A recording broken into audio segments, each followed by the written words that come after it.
As our special programming continues, listen to this excerpt from the Prime Minister's speech. वो भी एक समय था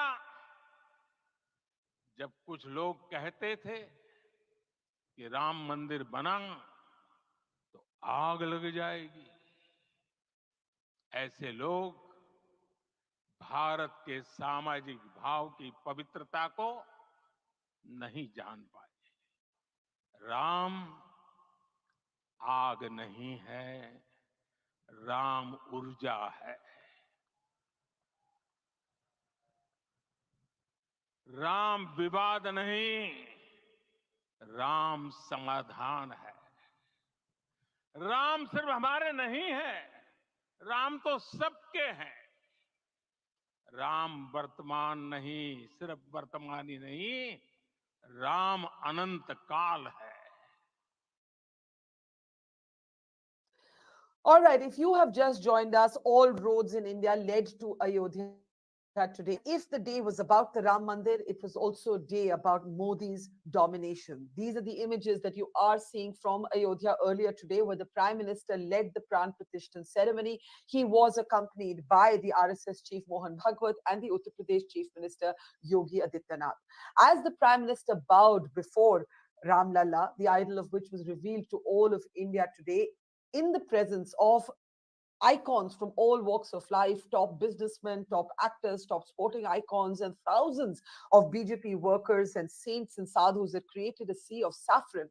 It's the address that the Prime Minister delivered later that is going to be decoded for all times to come. The Prime Minister, without naming anybody, took a swipe at those who have suggested कि इस मंदिर को बनाने से आग लग जाएगी. He said, Ram आग नहीं ऊर्जा है. He also spoke about Lord Ram in the context of nation building, invoking a phrase that is going to be quoted a lot in the run-up to 2024, Dev se Desh or Ram se Rashtra. He also asked Lord Ram for forgiveness that this moment had taken so long to achieve. And finally, he thanked the Supreme Court. He said, Supreme Court ne, in a sense, nyaya ki laaj rakh li.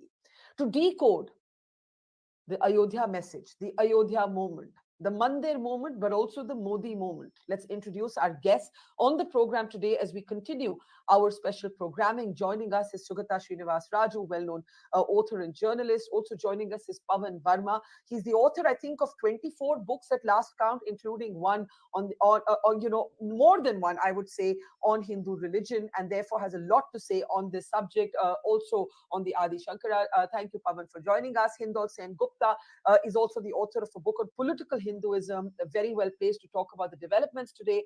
Also joining us is well-known psephologist, our favorite political pundit, Yashwant Deshmukh of Sea Voter. And joining us from Tamil Nadu today, where the state has got a mouthful from the Supreme Court, is Sumant Raman. Thank you very much, all of you, for joining us. We just heard the Prime Minister say, Ram aag nahi urja hai. Before I come to you, one other comment that the Prime Minister made when he thanked the Supreme Court. Let's remember that what happened today was made possible because of the Supreme Court. And he, while asking Lord Ram for forgiveness that this moment had taken so long, made it a point to thank the Supreme Court for, in a sense, keeping justice alive. Listen. Bharat के तो संविधान में उसकी पहली प्रति में भगवान राम विराजमान है।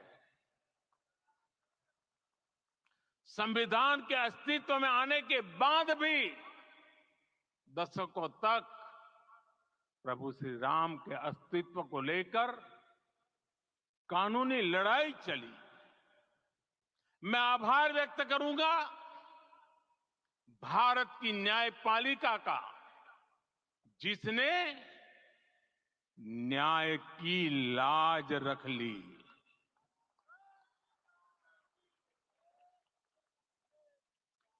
न्याय के पर्याय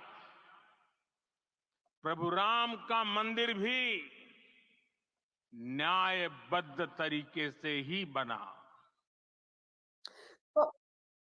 Pavan Verma, I'd like to start with you. As somebody who has spent a long time reading the scriptures, reading the texts, looking at the Adi Shankara, whom you've called one of Hinduism's greatest philosophers, the Prime Minister also spoke about Vijay and Vinay as necessary twin companions in this moment. Vijay meaning victory, Vinay meaning decency. I'm roughly translating here.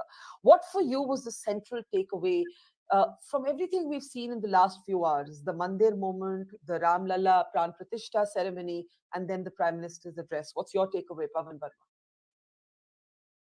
I must confess it's more than one thing. First of all, I did feel a great moment of emotional resonance when the Pran Pratishtha took place. Hmm. I am a Hindu. I've written a book on Tulsidasa's Ramcharitmanas. And the fact that this particular temple was built in a Maryadit way, not like on the earlier occasion when law was taken into its own hand and a masjid was demolished. The fact that it was built as a consequence of a Supreme Court judgment gave me solace. And finally, seeing the Pran Pratishtha and Sri Ram ensconced in a temple from a tent was a matter of emotional fulfill for me. Having said that, I in today's event, what struck me most was the speech by RSS chief Mohan Bhagwat.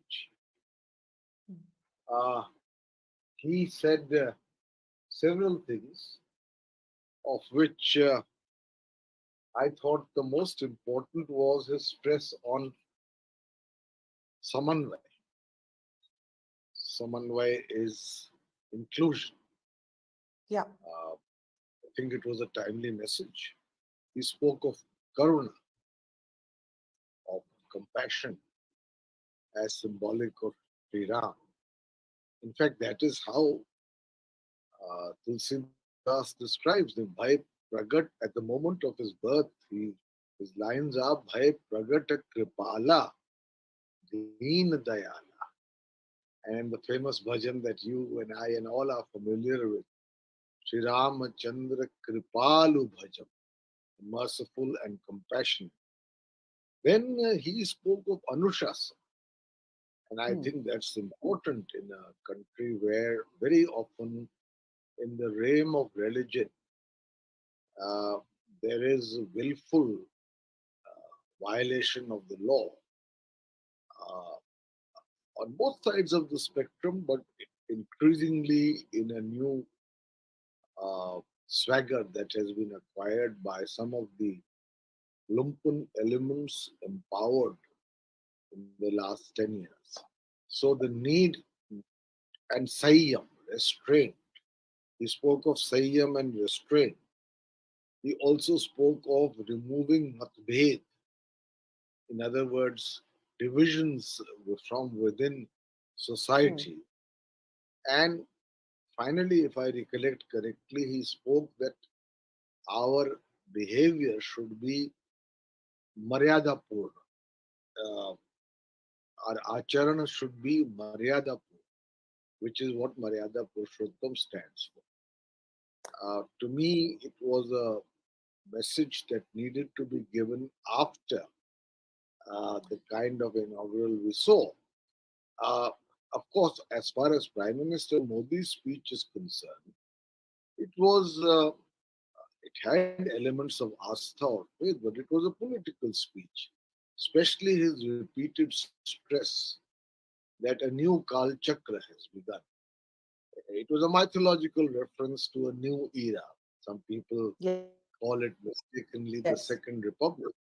So, in that sense, he said that now only we can move towards certain victory. And uh, I thought it was a strong electoral speech on an occasion of this kind. Let me ask Although, you let me ask you this before I open it up. The politics can't be too separate from the religiosity of the moment for many. It's intertwined. The BJP has built itself especially in the 80s on the back of the Ram Mandir movement. Uh, to you, who has not who has been associated with parties in the past that have opposed the BJP, and at one point got expelled from Nitish Kumar's party for saying that he should leave the BJP. Do you today, as a critic of the BJP, acknowledge that in many ways the day belonged to Narendra Modi? It was certainly, he was ubiquitous. He was more or less the presiding figure of an entire ceremony. And this can be debated because in a constitutional democracy, the prime minister's overweening role in the building of a temple, however disputed it might have been in the past, and however just its current construction may be, can be questioned. But I have always believed that in India, the definition of secularism is not of the French state. Yeah. It's complete separation of church and state, which is why I supported, I've supported in my writings Dr. Rajendra Prasad as the President of the Republic, accepting the Yeah. invitation to go to Somnath. Because if he goes to Somnath as a Hindu, it does not mean that as the President of India, he is disrespectful to other faiths or would not go if required to a So masjid in a or way, church. in a way, you've given the example of one of the earliest disputes between India's first Prime Minister Jawaharlal Nehru and the President, to today's moment, where the President of India was not present. She did write an open letter to the Prime Minister. There's the Prime Minister performing or offering the first arti at the Ram Lalla unveiling, as it were, for India and Indians everywhere. Hindol, as an author of a book on political Hinduism, but as a believer, as a spiritual person, what did you feel both about the Pran Pratishthan ceremony and the speech that came thereafter? The speeches, I should say, because Pavan did also speak about Mohan Bhagwat's address. Hindo. No, let me focus on the Prime Minister's speech first. And I think today's speech will definitely go down. It will also mark a particular historical moment. It will mark a moment, when India transitioned into becoming fully a civilizational state. India lacked, as I have said before on other platforms, India lacked a grand narrative. India seeks to, we want to be $5 trillion economy, $10 trillion economy, Vishwa Guru, but we lack or have lacked in the past a grand narrative on the basis of which our rise will be effected. That grand narrative could never be that, oh, we are a very diverse country. That means nothing. Lots of countries around the world are very diverse. In order to convince people of your rise and the notions of your rise, you need to explain to them why you're unique. America explained to us why it's unique by explaining to us when it was rising that it was a city upon the hill, it was the land of the free and the home of the brave, and so on and so forth. England did its own sort of projection of why it was unique when it was a rising power, and so on and so forth. The Chinese do the same, even though China destroyed all its, civilizational moorings in the Great Leap Forward and the Cultural Revolution. The Chinese today consistently pitched their entire Confucius idea and why the civilizational state of China must rise in the world. India consistently failed to do this. And there are many reasons. We don't have time to go into all of the reasons. Some structural, some historic, some perhaps prejudiced, and so on and so forth. I think we now have a clear picture of what the Indian civilizational state will look like. And I think the Prime Minister's speech gave us an extremely lucid, clear, and distinct idea of the framework of the Indian civilizational state. And that's why I think it will go down as one of the most important speeches Narendra Modi has ever given. And the Indian state, its notion of self will change. The Indian Republic and its notion of self will change. I believe this is the beginning of, in a sense, India's second republic. So you do believe it is the beginning of the Second Republic, and Mr. Modi also referenced, ek naya Kal Chakra. Pavan questioned that right up front, and that's something for us to talk about a little later when everyone's spoken. Yashwant, let me bring you in as someone whose life is devoted, in a sense, to the study of politics. Has politics shifted? Has politics pivoted in a certain direction today? Or alternatively, you could argue that this is the culmination of one long sort of 4 decade phase of politics, and a new phase will now have to begin. Even the BJP will have to find its Hindutva 2.0. What did you feel about today? Well, a mix of both. It's not just a question of politics shifted.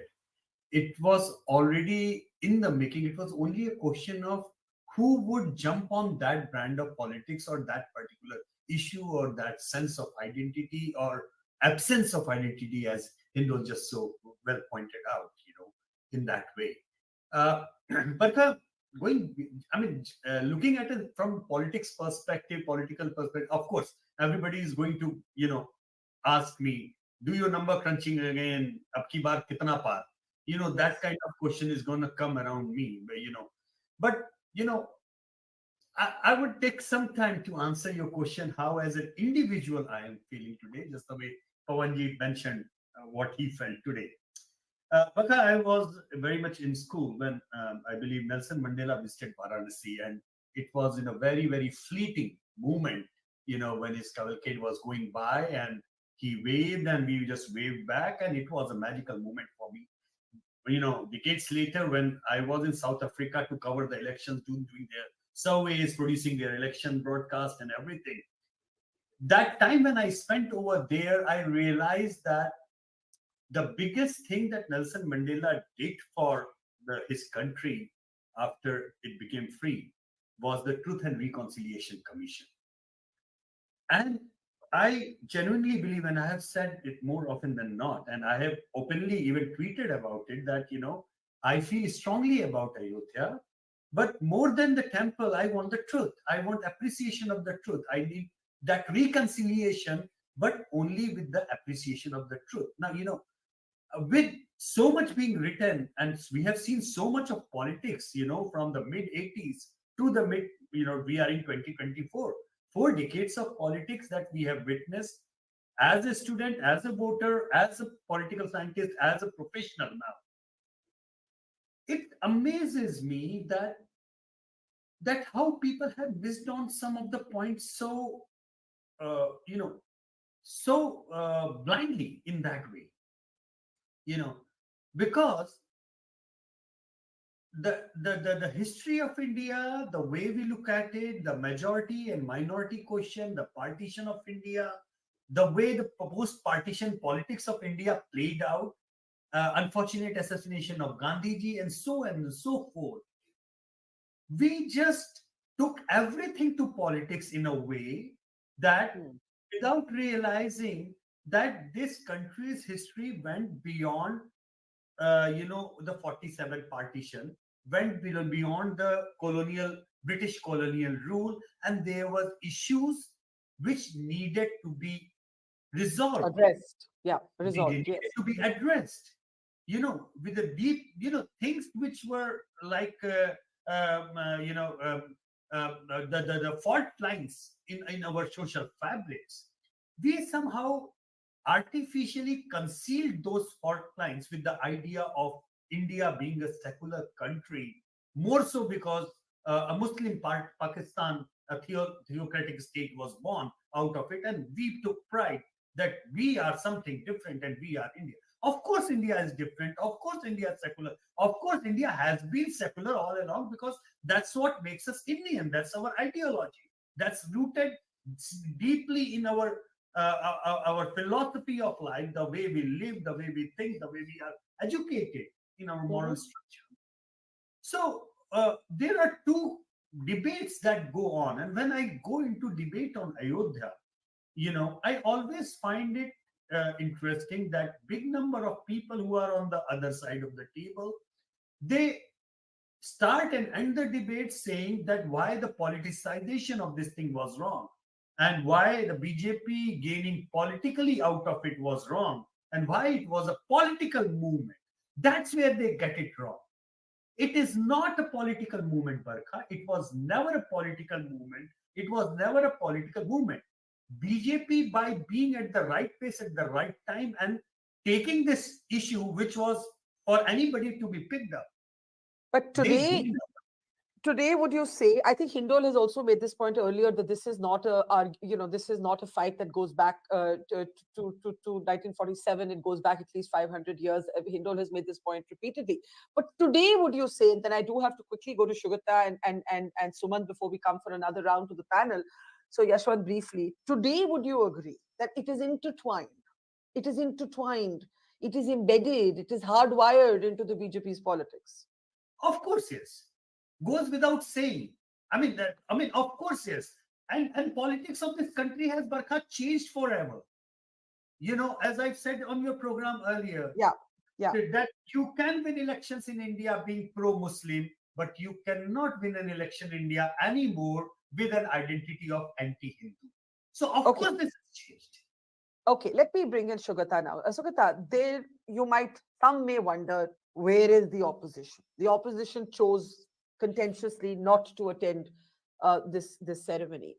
Mamta Banerjee is perhaps the one leader who tried to make a counter statement. She made it a point today, and I'm sure others may also want to comment on this, to visit a mandir, masjid, a gurdwara, and a church. Uh, but it's not going to be the talking point today. The talking point is going to be the Pran Pratishthan ceremony. It is going to be the Prime Minister's address. Uh, Yashwant, Pavan, Hindol may disagree on nuances, but I think they all agree on one thing. Politics has permanently changed. And there is going to be a new idiom of politics now. What might it be going forward? And clearly the opposition doesn't understand it. Kejriwal has led his own Hanuman parts across Delhi. Himachal Pradesh's Congress chief minister has declared a full day chutti. Udaynidhi Stalin is pulling the alliance in a completely ulta direction, with the Supreme Court saying, why did Tamil Nadu try to ban the live stream? Shugata, go ahead. Yeah, thank you, Barkha.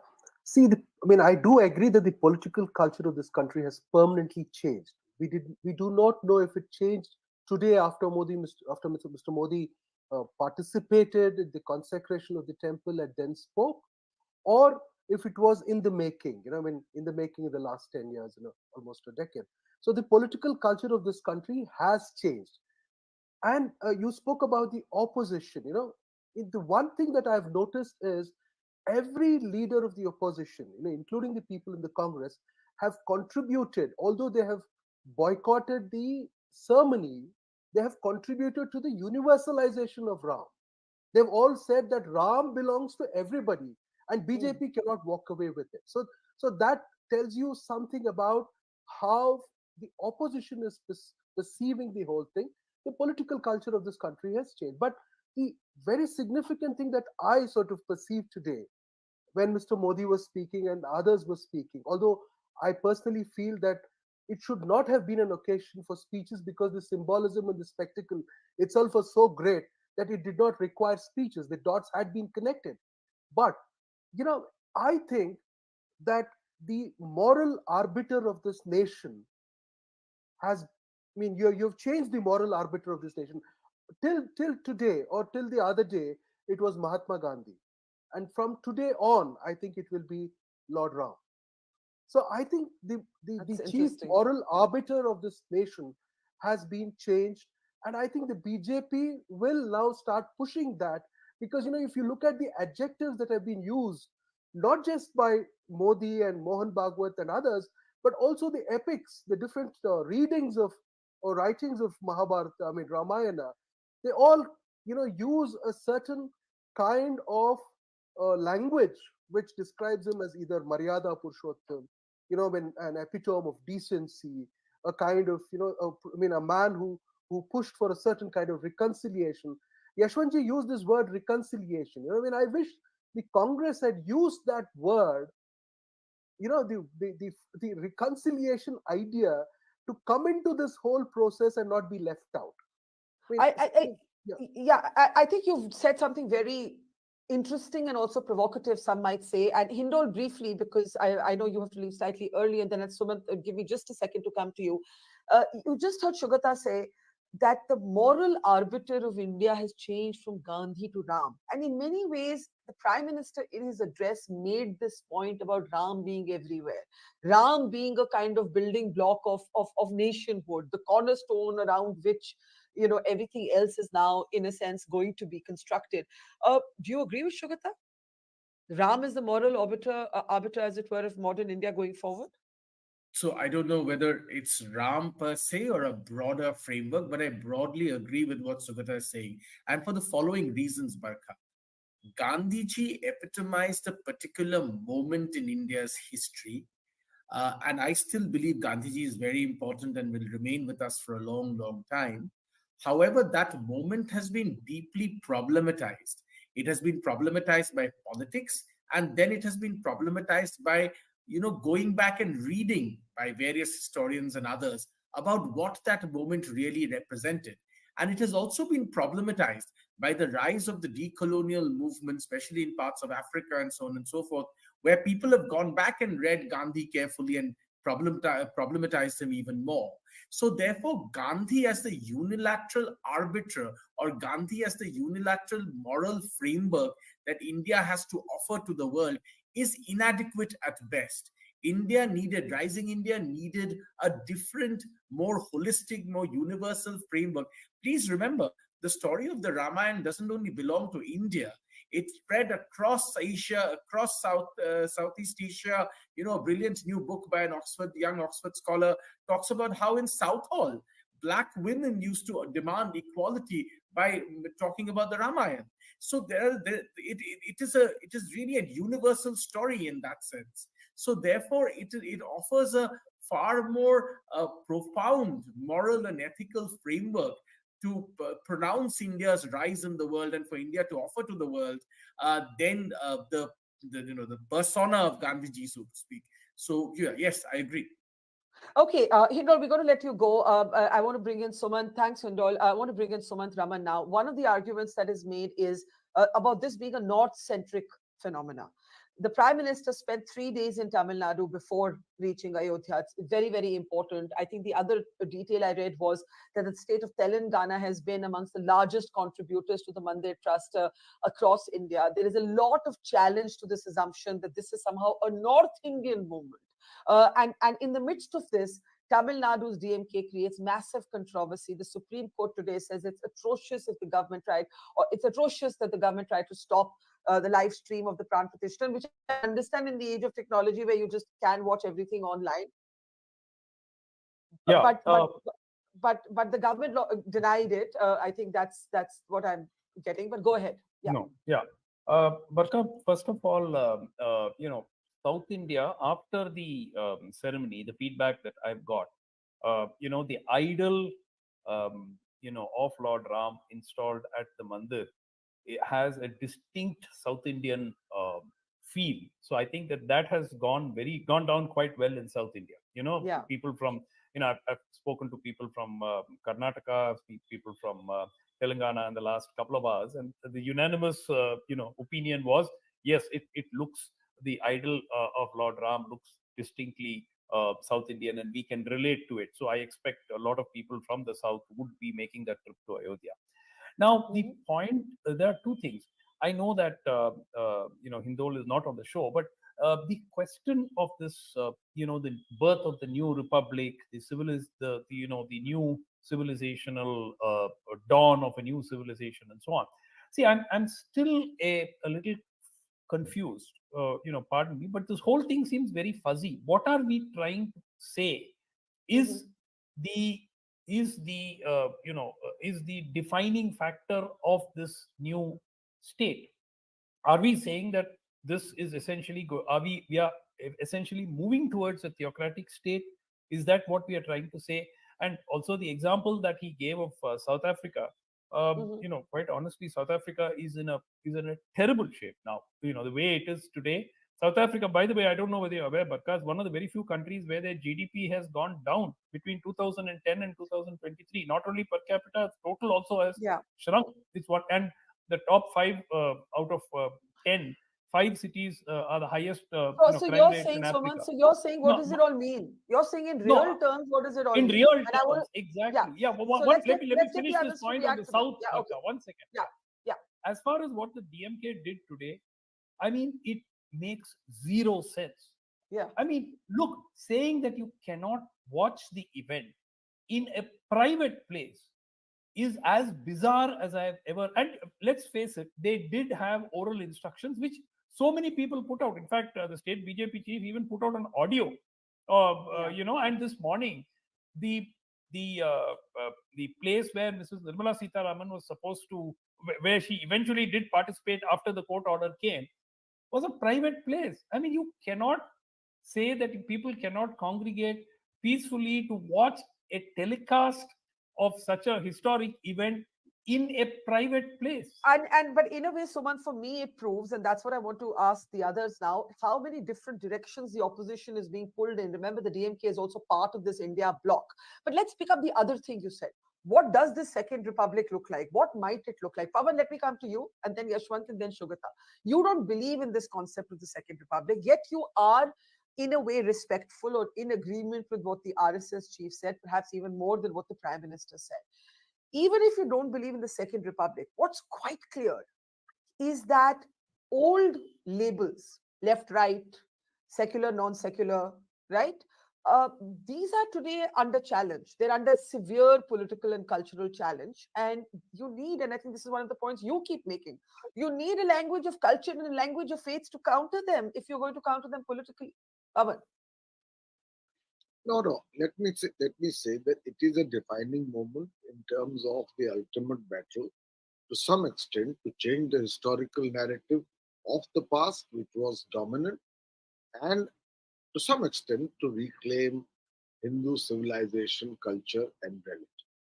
I've written a book, as you know, called The Great Hindu Civilization, and I believe much of that past history has been ignored, neglected, or glossed over. In that sense, yes. But, religion, so long as we are a constitutional democracy, cannot be conflated with nation. In a country of which is ours, where it is multi religious, plural, and multicultural in many ways.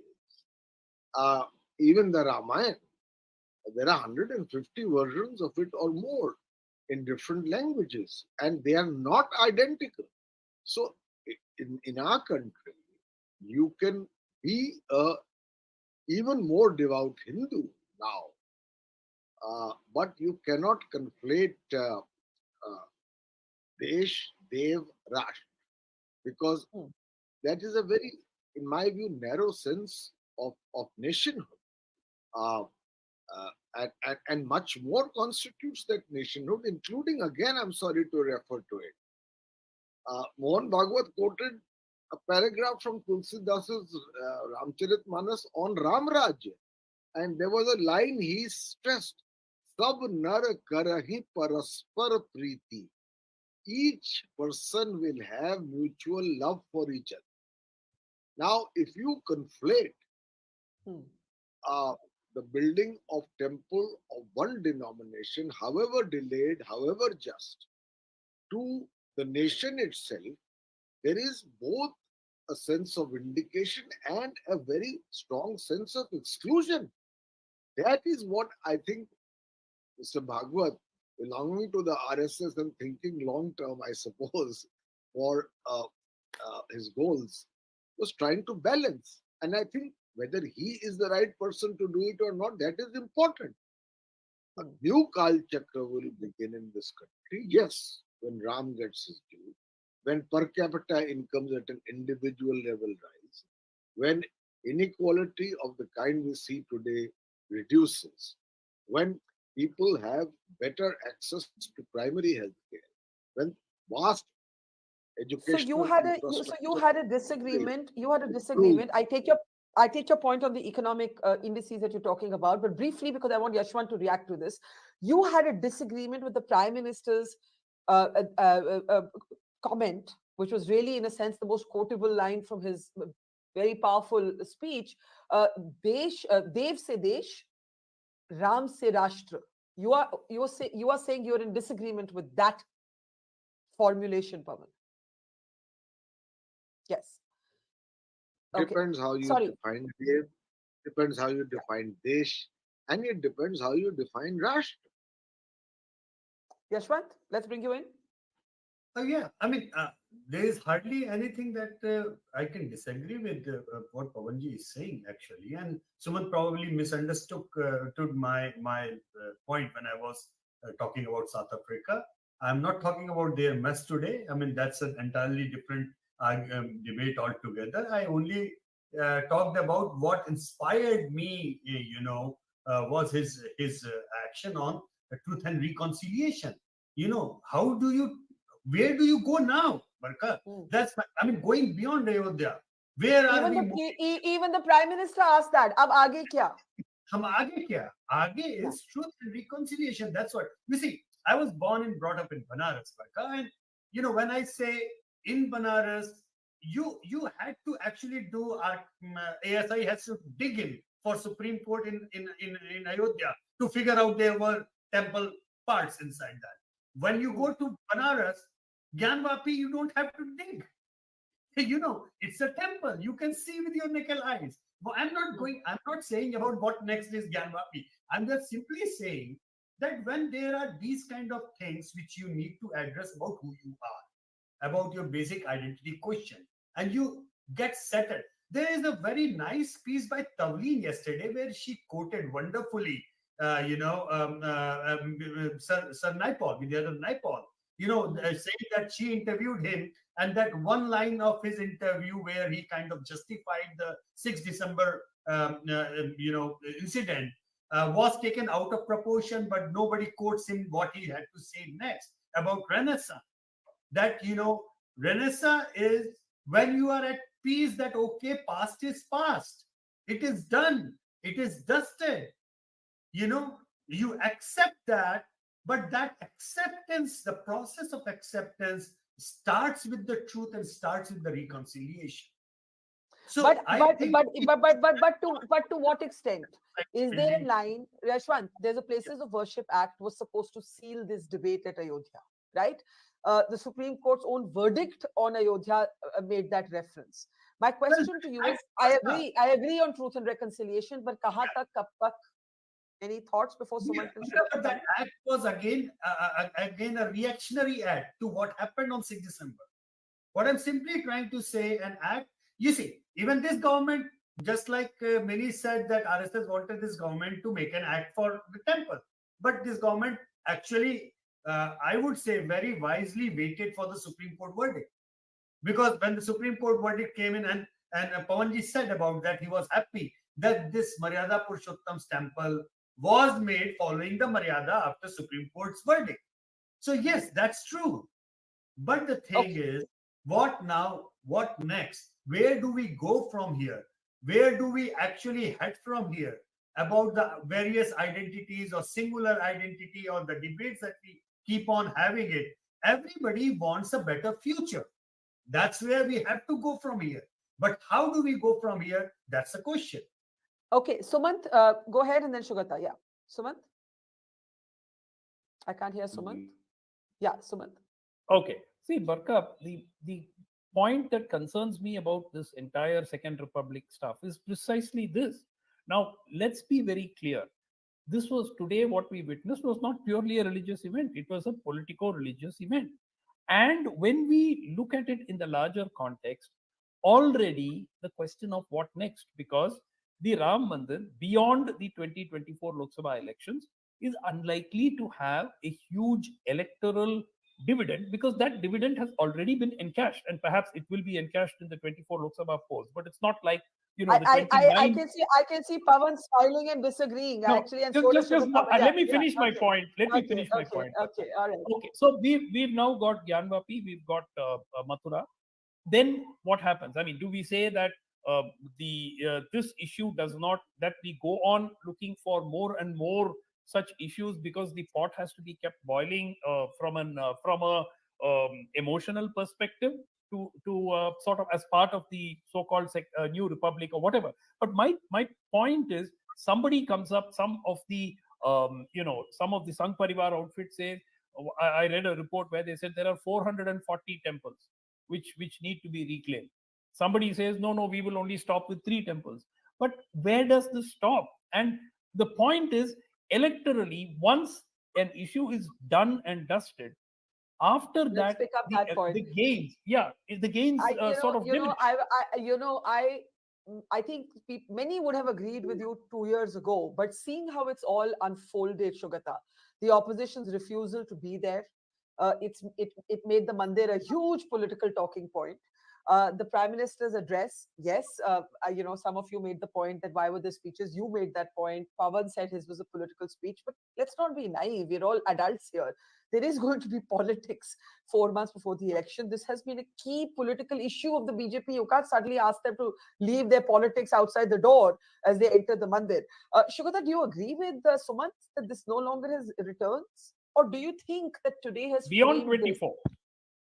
Okay, you concede that it will have returns in this election. Okay, Most Shugata, go certainly. ahead. Okay, Shugata. I think they will have dividends. I mean, the BJP will reap dividends as a result of this. But one has to wait and see, or Yashwantji has to tell us what will be the percentage. Will they cross 50%? Will there be a 50+1 government, which will give them a certain kind of absolute mandate, which would have crossed the Nehruvian, benchmark and the Rajiv Gandhi benchmark of 48, 49%. So that is a thing to be waited for, because even at their best, they've been able to get 37 point whatever percentage now. So the election question apart, Barkha, I think, see, this new republic thing is being spoken about.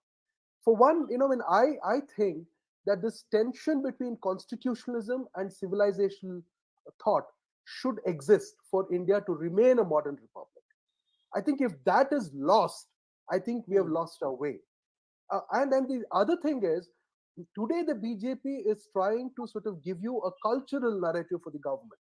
I think Hindol was trying to speak about, India has lost out, and I don't agree with him one bit on that. See, India has always had a cultural narrative, but the tipping thing is whether you make it a religious narrative. So now India should resist from making this a religious narrative. For instance, or for example, now which reading of the Ramayana will you accept as the reading will become a contentious thing. We've already seen that earlier when a certain, I think when this Ramanujan's essay was prescribed in the Delhi University, which was being taught incidentally by Dr. Upinder Singh, Manmohan Singh's daughter, I think it became a contentious thing. So the religious narrative will try to impose the interpretation.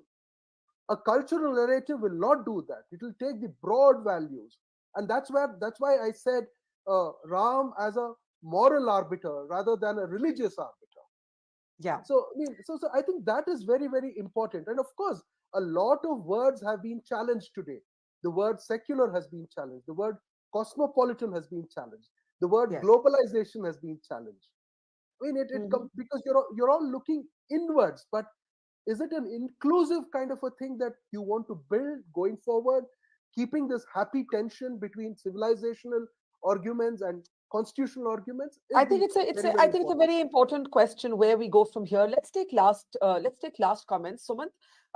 Just on the impact of the BJP in the south, and Yashwant has some very interesting data that shows you the Prime Minister being very popular in Telangana and Karnataka, which are states that have been recently taken by the Congress in the assembly elections. Just a quick thought on the south-north sort of crutch that the opposition sometimes holds on to. Quickly, last words, and let's start with you. I think, Barkha, there will certainly be an impact of the Ram Mandir in Karnataka. Coastal Karnataka, anyway, the BJP stronghold, they will probably sweep it, and other parts of Karnataka, Yashwant can elaborate. Telangana, certainly to some extent. Tamil Nadu, I see them gaining vote share. There is no doubt, and the DMK is doing its best to ensure that the BJP will gain its vote share a little bit. So I think that the BJP will gain vote share in Tamil Nadu. I don't think they have the critical mass to start winning big time in Tamil Nadu. But certainly, whatever has happened today will definitely benefit the BJP much more, and it will hurt the opposition. The question is, how much is it going to hurt the opposition? The Hindi belt, it will certainly hurt, but outside the Hindi belt, that's for Yashwant to come up and tell us. Shugata?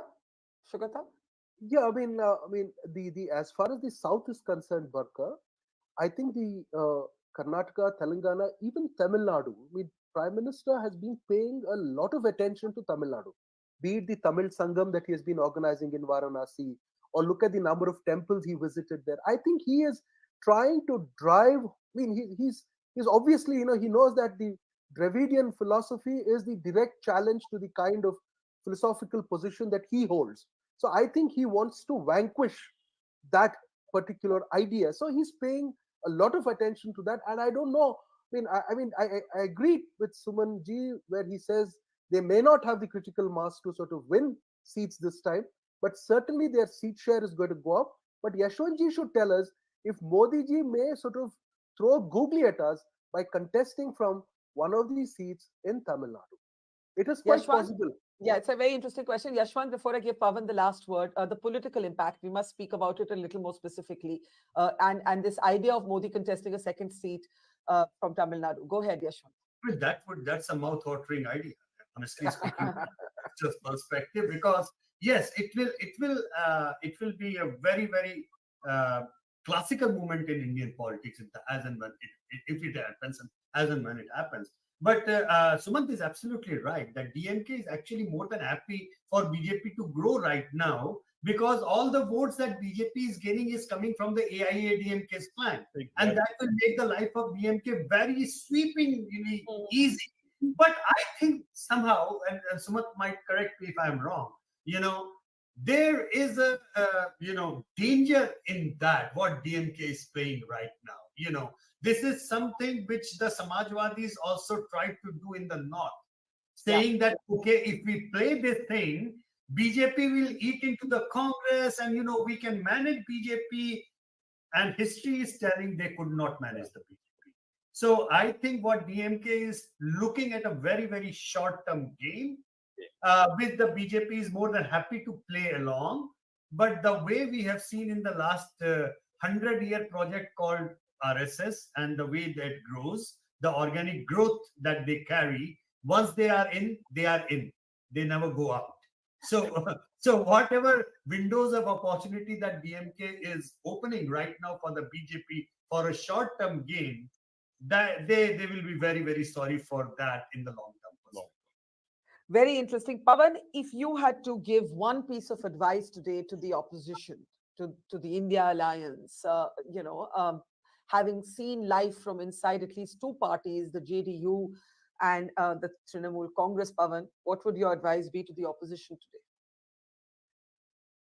I really feel the opposition is beyond advice. But if you still ask me, I will attempt it. Barkha, Yes. it's not about advising the opposition. Yes. Actually, if you think seriously about the nature and its democratic fabric, it's about the absence of an opposition. Yes. Now, if you have neither a face and nor a counter narrative, and on the other hand, you have a very charismatic face and a strong narrative which culminates 2 months before the election in the building of the Ram Temple. 2024, you can write off. That's right. Having said that, I have great faith in democracy, Barkha. In a country where 80% of the population is Hindu, and yet the minorities are so large that they cannot be wished out. Ultimately, you have to find balance between an assertive Hinduism and a sustainable republic. It's as simple as that. And for that, you need an opposition, while at the same time, you will realize that by and large, Indians are not jihadis. I said there are extremists in all religions, but they are not jihadis. They want to get on with their lives, improve their economic status, get their children to good schools, and partake in the great consumerist Ganga Jamuna flowing through this country. Now, if it leads to an assertion of Hinduism, okay, a lot of Hindus will reveal who they really are. And perhaps rightly so, given the past. But if it means endemic instability, which may impact economic growth, I think there will come a point where people will say, if there is a counter narrative and another face to match that of Mr. Modi. That enough is enough. Now, can we get on with our lives, please? Can you please ensure that Yeah. farmers get their due, young people get their jobs, that urban infrastructure improves? I mean, you Yeah. cannot beyond a point subsume the entire nation under religion. This is the nature of India, and that's our calling card also, that we are a multi-religious nation which has still managed economic growth. So the real issue is, how do you balance in this country an assertive bordering on aggressive Hinduism where 80% of the population is involved? And yet you cannot do away, throw them into the sea. The minorities, they are in such a large number and live geographically dispersed, living cheek by jowl with the majority community. So it's your compulsion. Coexistence is not an option but a compulsion. And by the way, Indians will realize that themselves. Okay, It's I think I'm everything you said, yeah, I think everything you said we can in a way all agree on a very interesting formulation there. Indians have to find the balance between an assertive Hinduism and a sustainable republic. Also, comments made about the healthy tension between the constitution and religiosity. But for the moment, these are the kind of images that are coming in from across India. A moment of sentiment that has to be respected, acknowledged. By the way, this is not Ayodhya, this is Bhopal. I say that just to say that this is not localized. We're getting images like this from across India. It is, as somebody said, a second Diwali. There's likely to be diyas and candles all across India. That's Lucknow. This is just to give you a feel of the fact that one has to acknowledge with respect, irrespective of where you stand politically, how millions of people are feeling in terms of sentiment today. And then come all the other questions, including one asked by the Prime Minister himself: Ab aage kya? And that's where I think we'll have to call you all back to see ki ab aage kya hota hai. But in the meantime, thank you for a riveting conversation. Always learn so much from all of you, to Pavan, to Yashwant, to Shubhata, to Sumant, and earlier to Hindol. Thank you so much for joining us. And by the way, one of the big talking points of this conversation has been the Dev Se Desh and the Ram Se Rashtra comment by the Prime Minister. If you missed it, let's end the program by leaving you with these words of Prime Minister Modi at the Ram Mandir. और इसलिए जब राम की प्रतिष्ठा होती है तो उसका प्रभाव वर्षों या शताब्दियों तक ही नहीं होता, उसका प्रभाव हजारों वर्षों के लिए होता है। महर्षि वाल्मीकि ने कहा है, राज्यम 10 सहस्त्राणि प्राप्य वर्षाणि राघव, अर्थात राम 10,000 वर्षों के लिए राज्य पर प्रतिष्ठित हुए, यानी हजारों वर्षों के लिए राम राज्य स्थापित हुआ। जब त्रेता में राम आए थे तब हजारों वर्षों के लिए राम राज्य की स्थापना हुई। हजारों वर्षों तक राम विश्व पथ प्रदर्शन करते रहे थे। और इसलिए मेरे प्यारे देशवासियों, आज अयोध्या भूमि हम सभी से, प्रत्येक राम भक्त से, प्रत्येक भारतीय से कुछ सवाल कर रही है। श्री राम का भव्य मंदिर तो बन गया, अब आगे क्या? सदियों का इंतजार तो खत्म हो गया, अब आगे क्या? आज के इस अवसर पर जो दैवीय आत्माएं हमें आशीर्वाद देने के लिए उपस्थित हुई हैं, हमें देख रही हैं, उन्हें क्या हम ऐसे ही विदा करेंगे? नहीं, कदापि नहीं। आज मैं पूरे पवित्र मन से महसूस कर रहा हूं कि काल चक्र बदल रहा है। ये सुखद संयोग है कि हमारी पीढ़ी को एक कालजयी पथ के शिल्पकार के रूप में चुना गया है। 1000 वर्ष बाद की पीढ़ी राष्ट्र निर्माण के हमारे आज के कार्यों को याद करेगी। इसलिए मैं कहता हूं, यही समय है, सही समय है। हमें आज से इस पवित्र समय से अगले 1000 साल के भारत की नींव रखनी है। मंदिर निर्माण से आगे बढ़कर अब हमें सभी देशवासी यही इस पल से समर्थ, सक्षम, भव्य, दिव्य भारत के निर्माण की सौगंध लेते हैं। राम के विचार मानस के साथ ही जनमानस में भी हो, यही राष्ट्र निर्माण की सीढ़ी है। साथियों, आज के युग की मांग है कि हमें अपने अंतःकरण को विस्तार देना होगा। हमारी चेतना का विस्तार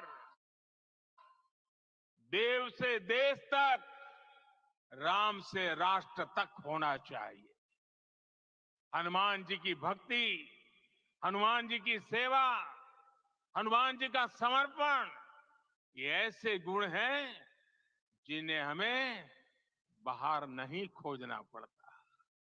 प्रत्येक भारतीय में भक्ति, सेवा और समर्पण के भाव समर्थ, सक्षम, भव्य, दिव्य भारत का आधार बनेंगे। और यही तो है देव से देश और राम से राष्ट्र की चेतना का विस्तार। दूर सुदूर जंगल में, कुटिया में जीवन गुजारने वाली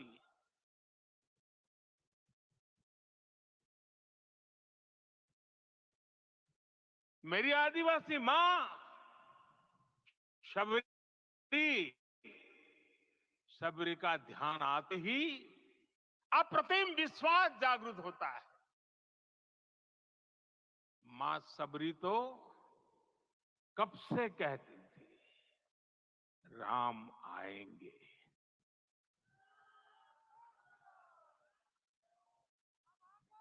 प्रत्येक भारतीय में जन्मा यही विश्वास समर्थ, सक्षम, भव्य भारत का आधार बनेगा।